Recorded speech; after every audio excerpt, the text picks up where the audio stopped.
Magandang umaga, everyone! And of course, sa ating mga tagapakinig, narito na naman tayo sa isa na namang makabuluhang episode ng Baka Baka Mga Istorya sang Mangunguma, ang programang nagbibigay boses sa ating mga magsasaka at sa mga kwentong binhi ng pag-asa, inobasyon at pag-unlad sa agrikultura.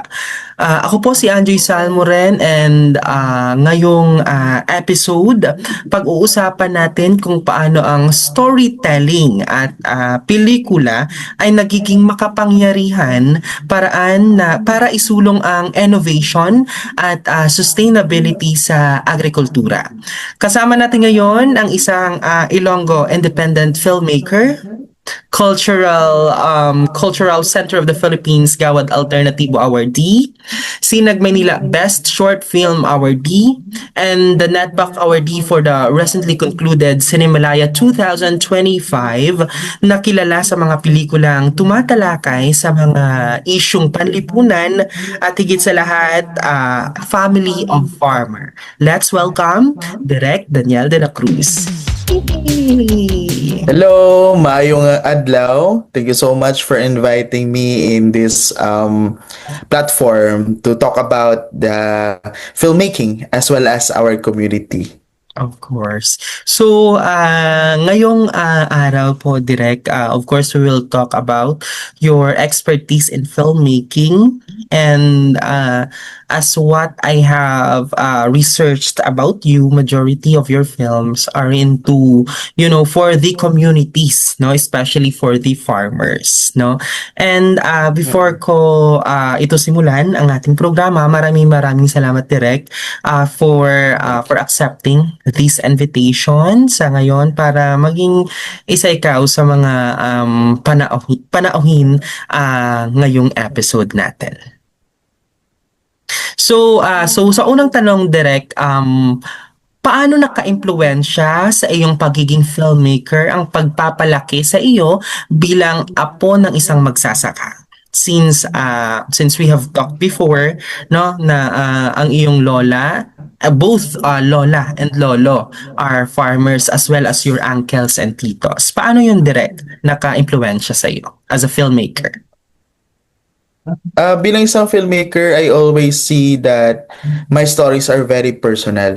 Since 2019, nung nagsimula akong gumawa ng short films, palagi kong minimake sure na yung ginagawa ko are personal stories. Kaya yung naibabahagi ko sa audience ko are more likely base sa aking mga experiences, base sa mga nakikita ko sa paligid ko, sa mga naririnig ko. And there I understood as well, bago pa man ako gumawa ng pelikula, na film is a privilege. And it's really important that we take this privilege in a more valuable reasons or route. So since this kind of stories are lived experiences, no, I grew up with my grandmother, si nanay, and also my grandfather, si tatay, na sa bukid. Nakikita ko yung fair share ng struggles ng community as well as the challenges that they are dwelling day by day. And ramdam ko yung hirap nila, and sabi ko, I wish makakontribute kahit papaano lang in alleviating the problems of my community, or at least take a space where we could discuss this kind of thing, so people would actually start enacting or start moving. And I found film as a platform. I found film as a tool for a change. Kaya palagi kong nilalagay sa foundation ng pagpepelikula ko yung mga kwento ng magsasaka, yung kwento ng community ko. Kasi mahalaga talaga to take that kind of stories into conversation. Hindi naman totally mababago na pagpepelikula yung buhay ng mga magsasaka, pero at least we could start a conversation. Doon naman talaga lahat nagsisimula, di ba? Sa usapan, sa mga tanong, sa curiosity, doon nagsisimula yung malaking conversation. So, I really think that it really became my foundation, grounded sa truth, grounded sa reality, grounded sa experiences ko bilang isang apo na mga magsasaka sa probinsya ng Iloilo. And I believe na doon nagmumula yung boses ko bilang isang kwentista. Wow. What an insightful share, Direct, no? And as what you have said, parang you have given the platform or an avenue, the story of the our farmer, since a majority, since alam naman natin na yung representation ng mga farmers sa media hindi masyadong ganoon ka diverse or hindi ganoon karami na ganoong mga istorya na mapapanood natin on some of the independent filmmaking industry or community. Okay, so direct another question, since sa mga pelikula mo na tumatalakay sa mga isyung panlipunan, may mga eksena ba or tema ba na hango sa karanasan ng iyong lolo or lola na Mm. or mga family mo na nasa bukid? Mm. Mm. I actually realized na halos lahat siguro ng mga short film na ginagawa ko are found stories. Kapag sinabi nating found stories, ito yung mga kwentong hindi lang naiimbento. Ito yung mga kwentong nag exist na at isinasabuhay natin gamit yung pagpepelikula. Halos lahat siguro ng mga pelikula na yon hango sa mga personal experiences o mga experiences ng lolo't lola ko sa pagiging isang magsasaka. One time, I guess it was year 2022 when we made film Singkaw, kung sino ikaw. I don't really know how Singkaw is being called in Filipino. But it's actually a tool na nilalagay sa likod ng isang kalabaw to drag a heavy object from one place to another. So, yung pelikulang yun ay tumatalakay siya sa isang magsasaka na kasama sa kanyang buhay ay isang kalabaw na pinangalanan niyang Mau. Si Mau at yung magsasaka halos araw-araw magkasama sila. So it's just a typical story of a farmer and a carabao. There's a lot of struggles that is happening in the life of that farmer. Nalubog siya sa utang. But again, as farmers, parang lahat ng problema kinakaya nila. Kahit gaano kabigat yon, just like a carabao carrying that weights on their back. Pero sa huli, dahil lubog na sa utang, yung farmer na yon kailangan niyang ibenta yung kaibigan niyang kalabaw just to survive. And I believe that kind of story is really common sa lahat ng mga magsasaka, hindi lang para sa aming pamilya. Mahalaga yung kwentong na yun sa akin kasi doon ko mas nakilala yung sarili ko bilang isang kwentista. At kung gaano ko kamahal pala yung platform ng pagpepelikula kasi nabigyan ko ng mahalagang pagkakataon yung mga magsasaka sa kung ano man ang kanilang dinararanas sa kabukiran, ang hirap nila at kung gaano din sila ka-resilient. Malungkot ang kwentong iyon, pero ibinahagi ko yon sa local community. Yun naman talaga yung target audience. When it comes to personal experiences, it's actually a personal experiences of the family. It's actually a shared experience of the whole community. Madaming magsasaka that they have to sacrifice their carabao when in fact they consider it already as a friend, a family. One time din also sinabi sa akin ng lola ko ni nanay na meron siyang alagang baboy. So nagre-raise siya ng baboy for income, 'di ba? Bukid naman eh. And during those times, parang pinangalanan niya yung baboy and parang naging close na siya doon. And during time na ibibenta niya na yung baboy, umiyak daw siya kasi malapit na daw yung loob niya sa baboy. I know that it sounds absurd to many, but if you are raised in province and you know how these people treat animals and how they spend more time to raise them, makikita mo talaga that there's a certain bond that you cannot deny. So, yun yung kwento ni nanay na sabi ko, pwede palang magkaroon ng koneksyon ng isang hayop at isang tao. Paano pa kaya sa isang magsasaka na yung kasama araw-araw ay isang kalabaw? Um, doon mas tumibay yung aking kwento. And I think hindi lang naman yun yung mga kwento. Halos lahat naman na mga kwento na ibinahagi ko are rooted on personal experiences and as well as experiences from my family and the community in general. Thank you so much, Direk, for sharing that kind of heartwarming stories. And I hope, well, personally, napanood ko yung film during that time because I watched on a local film festival here sa Iloilo.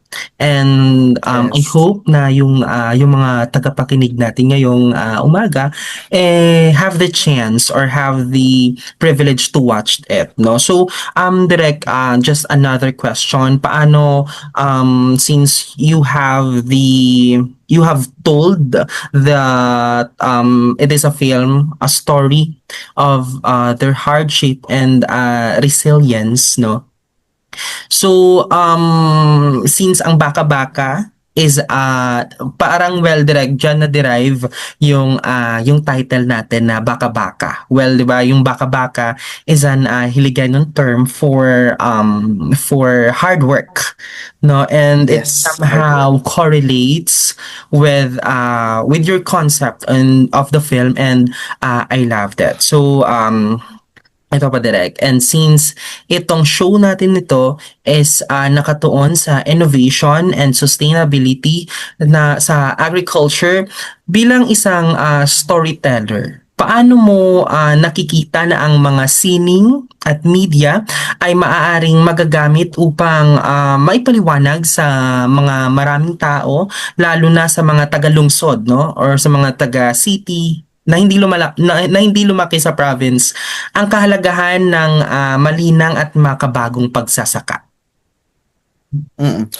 Um, Nakikita ko talaga na our stories are powerful. May kapangyarihan yung kwento. So kahit hindi lang pagpapelikula, kahit ibang paraan ng pagkukwento lang, mahalaga iyon para mas maintindihan ng mga tagalungsod o mga taong walang experiences na lumaki sa probinsya yung kahalagahan ng mga bagay-bagay. Sa pagpipelikula naman, pinapasok kasi ng pelikula yung isang lense ng buhay ng tao. Iginagala ka ng isang short film or isang pelikula sa mga bagay na hindi mo pa naranasan, sa mga buhay na hindi mo napasok, sa mga bahay na hindi mo nasilayan, sa mga paligid na hindi mo pa nararanasan. So mahalaga talaga yung pagpapelikula kasi isa itong tool para mas mabigyan natin ng koneksyon yung mga tagalungsod sa pagsasaka in general, sa mga innovative farming o di kaya sa mga makabagong kaalaman sa sa agraryo. It's really important as a form to help the people from the city or those people na malayo sa province to understand not just these practices or new ideas but the magnitude of the importance of farming and agriculture in the lives of many farmers. Mabilis lang naman kasi pag-usapan yung inobasyon, yung makabagong kaalaman, 'di ba? Mabilis lang naman tayo makakuha ng ideya, pero hindi madali maalamin kung gaano ito kahalaga sa maraming buhay ng tao. And mahalaga yung pagpepelikula para mailarawan natin, maipakita at maiparamdam sa audiences natin ang mga bagay na nais nating iparating. Correct. And I would agree to your sentiments that a film is a powerful tool for development as it gaps the story between from the province and of the city, no. And since bilang isang filmmaker and you have shared kanina direct, no, na nakaproduce ka na ng mga pelikulang into farming, the struggles of agriculture, or the farmers, no, the struggles of farmers and their yung kanilang mga livestocks like tulad ng mga kalabaw. Do you have any ano pa direct na Do you have any thoughts of producing additional films that tackles about the another somehow another lens of hardships of or hard works ng mga magsasaka tulad na lamang ng mga food security, pagbabago ng klima or climate change or pag-unlad ng kanayunan or yung aggression developmental aggression direct. Do you have any thought of producing that? Oh, oo naman. Actually, napag-uusapan dito ng mga kaibigan ko lately at mga mentor na kung kailan daw ako makakagawa ng isang full-length film. Kasi yung ginagawa ko since 2019 are all short films eh. And they are motivating me to create a full-length film na. And sabi ko lang sa kanila casually, gusto kong gumawa ng isang full-length film kapag alam ko na yung purpose ko. Kapag alam ko na kung ano yung gusto kong sabihin at ano yung gusto kong gawin. And lately naiisipan ko naman talaga to go back to my roots at iyon yung magkwento sa lens ng mga magsasaka. Gusto ko magkwento in the lens of our farmers but anchoring it to the climate change. Malaga kasi pag-usapan yung pagbabago ng klima sa pagsasaka kasi ito yung isa sa pinakamalaking nag-aapekto hindi lamang sa ano no sa harvest or sa laki ng nakukuha ng ating mga magsasaka kundi pati na rin sa kanilang buhay pati na rin sa kanilang pang-araw-araw na nagalaw. Lumaki tayo kasi sa usapin ng climate change na yung image na lumalabas sa isipan natin is yung isang polar bear sa ibabaw ng natutunaw na iceberg, di ba? Mahalaga din naman itong matutunan kasi with those kind of happening, apektado lahat, apektado yung mundo, pati tayo. Pero sana naman mayroong localized perspective ng climate change na nakikita ng ating mga kabataan. Mahalaga din na pag-usapan yon sa lense ng isang agricultural country tulad ng Pilipinas at lalong-lalo na mahalaga na malaman natin kung ano pa yung mga dinaranas ng ating magsasaka na siyang mga sumusuporta sa ating ekonomiya. Yan yung mga thoughts na or yan yung mga bagay-bagay na umiikot sa isipan ko now. I really wanted to talk about it. Like now, we are suffering from multiple typhoons and we are still trying to tell people to become resilient. Yung pinakamalaking apektado dito is yung mga magsasaka. Though alaman naman natin na typhoon just come naturally, pero I don't really think that the devastation comes naturally. I really think that it is brought by the climate change and I believe na may magagawa tayo at dapat may gawin talaga tayo. So, I wish na makagawa na ako ng isang pelikula na mahalaga at malapit sa puso ko. Sana ito yung kwento ng ating mga magsasaka. Yes. And of course, the Ilonggo community, I personally I am rooting for you to do that direct. And of course, syempre magiging developmental tool yan direct for the community to see, no? As well as hindi lang dito sa community as well for nationwide and even worldwide direct. So bilang isang filmmaker direct, ano sa tingin mo ang kailangan para baguhin sa paraan ng media sa pag-portray ng ating mga magsasaka? Like paano natin maipapakita na sila ay tunay na bayani ng ating pagkain at ekonomiya? Wala naman tayong dapat gawin para patunayan na sila yung bayani natin eh because they are really our heroes and hindi lang iyon na-appreciate ng mga tao kasi yung palagi nating napapanood sa mga TV, sa media, sa mga pelikula eh yung poverty porn or when I say poverty porn eh inilalagay natin sa lense yung mga magsasaka na kawawa sila palagi na wala silang powerless sila. When in fact, ang daming mahalagang kwento ng mga magsasaka na pwede nating ipakita pa. Yung mga magsasaka natin, they are strong, they are brave, and they can stand in anything. So mahalaga na baguhin natin yung perspective natin sa mga magsasaka or sa pagpo-portray natin kasi mahalaga talaga yung representation. And imagine if yung ganitong mga naratibo yung palagi nakikita ng mga kapwa Pilipino natin at mga kabataan. Do you think may mga kabataan pa kayang gustong maging magsasaka if alam nila na palaging kinakawawa at powerless lamang yung mga magsasaka? Malaga na ibalik natin yung dignidad ng mga magsasaka kasi sila ay ating mga bayani at dapat ay nilulook up natin sila. Kasi kung wala sila, wala tayong pagkain sa ating mga mesa. Dapat na bigyan natin sila ng hindi actually bagong imahe talaga because that has been portrayed and painted for years already.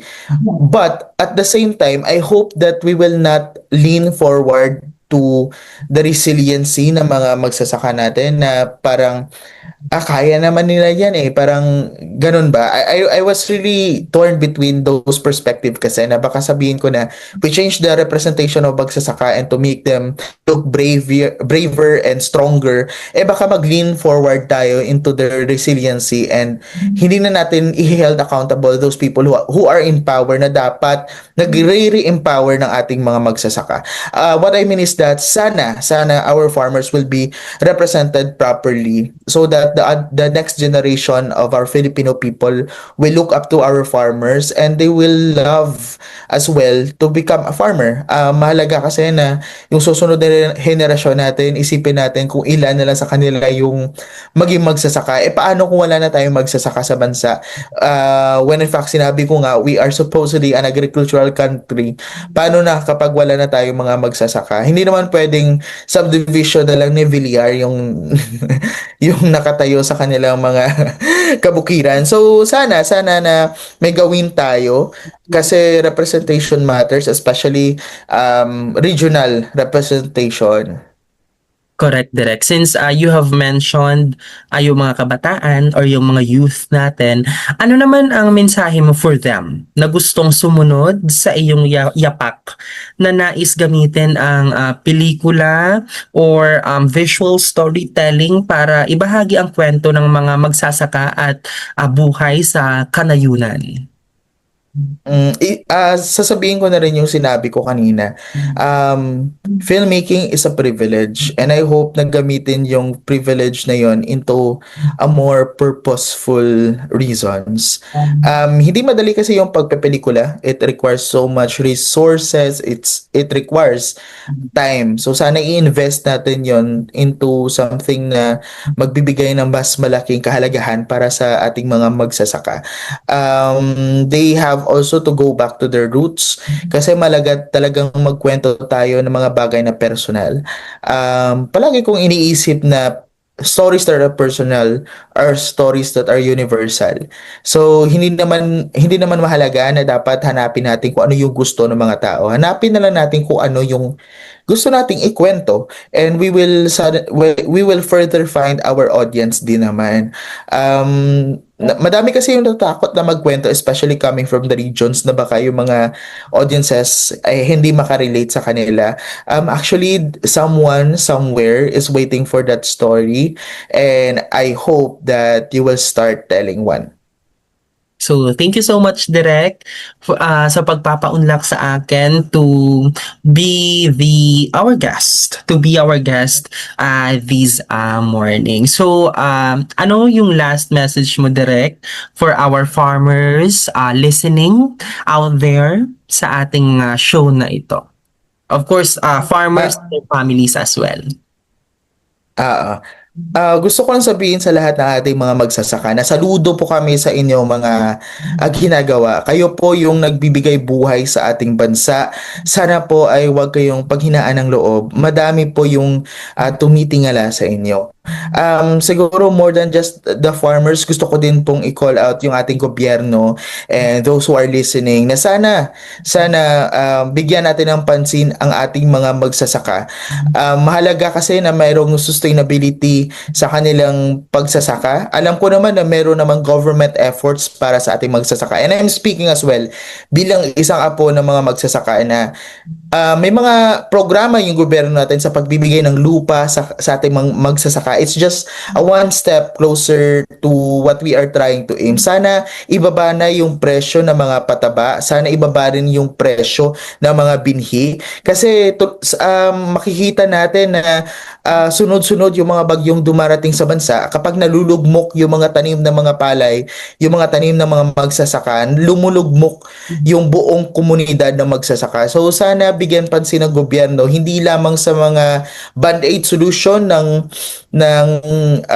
pagbibigay ng ayuda o pagbibigay ng mga suporta, mga symposium. Sana maging sustainable siya. Kaya masayang-masaya ako sa bagong napasa na batas sa pagkuha ng ating mga produkto directly from our Filipino farmers. Sana magtuloy-tuloy yung mga ganitong efforts, ganitong mga initiatives coming from our government because as our farmers trying to protect our country, I hope we protect our farmers as well. Correct, Direk. And ang iyong sigaw para sa magsasaka ay aming sigaw mula rito sa Baka-Baka, ang istorya sa mga mangunguma. So maraming salamat, Direk, for this kind of, minsan lang to and nasingit mo talaga kami sa iyong schedule, no, Direk. Thank you. Thank So, you. It's really a privilege. yes, direct. So thank you so much. So yon mga kabaka-baka. And of course sa ating manunood, tandaan natin na ang inobasyon at kaunlaran ay hindi lang nasusukat sa teknolohiya, kundi sa mga kwentong nagbibigay buhay sa ating lupa, kultura at pagkatao bilang mga Pilipino. Ako po si Anjo Isalmoren at ito ang Baka-Baka, mga istorya sa mangunguma kung saan bawat kwento binhi ng pagbabago. Bye-bye!